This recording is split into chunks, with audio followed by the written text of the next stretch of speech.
Hi, I'm Michelle Halter, and this is my video journal number 1 for EDUU 677. Yeah. My fieldwork intervention assignment is in the area of communication and language. I'm the one who talked to you after the virtual class on Monday, so some of this may sound familiar.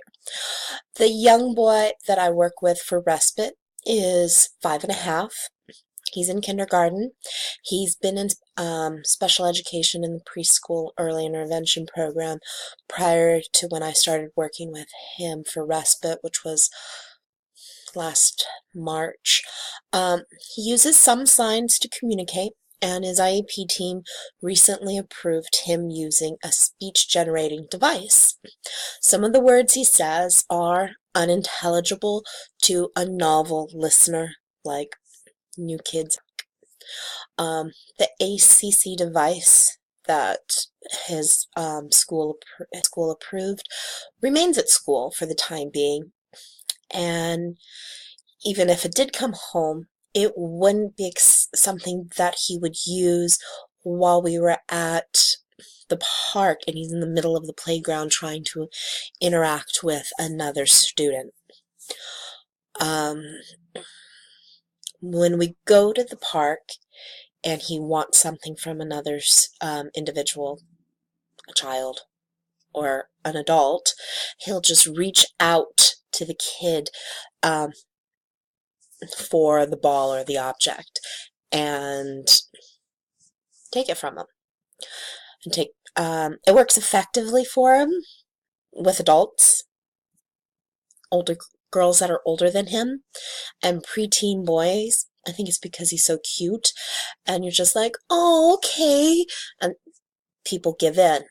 When he tries it with peers around his age, he just kind of gets this look from him of, what do you want? It breaks my heart, you know. Trying to find where I am in my notes.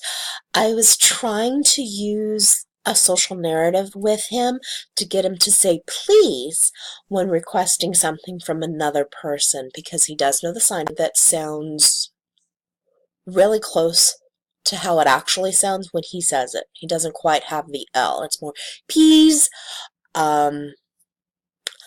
It's kind of been hit or miss, which is why I had talked to you about it. After our talk on Monday, I've been researching more on the naturalistic intervention teaching that you had suggested. Today at Respite, we went to an interactive children's museum instead of the park we usually go to due to the recent rainy weather. Speech being generated, which was so sweet. As we were walking from where I parked the car in downtown San Diego to the museum, as we were passed by a couple of trolleys. It was so excited and just generating words spontaneously that I didn't realize he knew, like train, and pushing the button for the crosswalk. That was very reinforcing, especially the ones that say wait, wait, wait. Loved that. There were a couple of opportunities to start introducing the card I made for him that says, it's in my backpack, that says play with me. It has a boy and a girl playing ball. I thought that would be explanatory for him. It has the words for other people. And then on the flip side, I had found the actual sign for play, which he knows. So I'm trying to teach the novel person the sign for play, which he'll probably use. And I put it on a lanyard that has Mickey Mouse on it. Trying to get him to actually wear it is going to be the next challenge for me.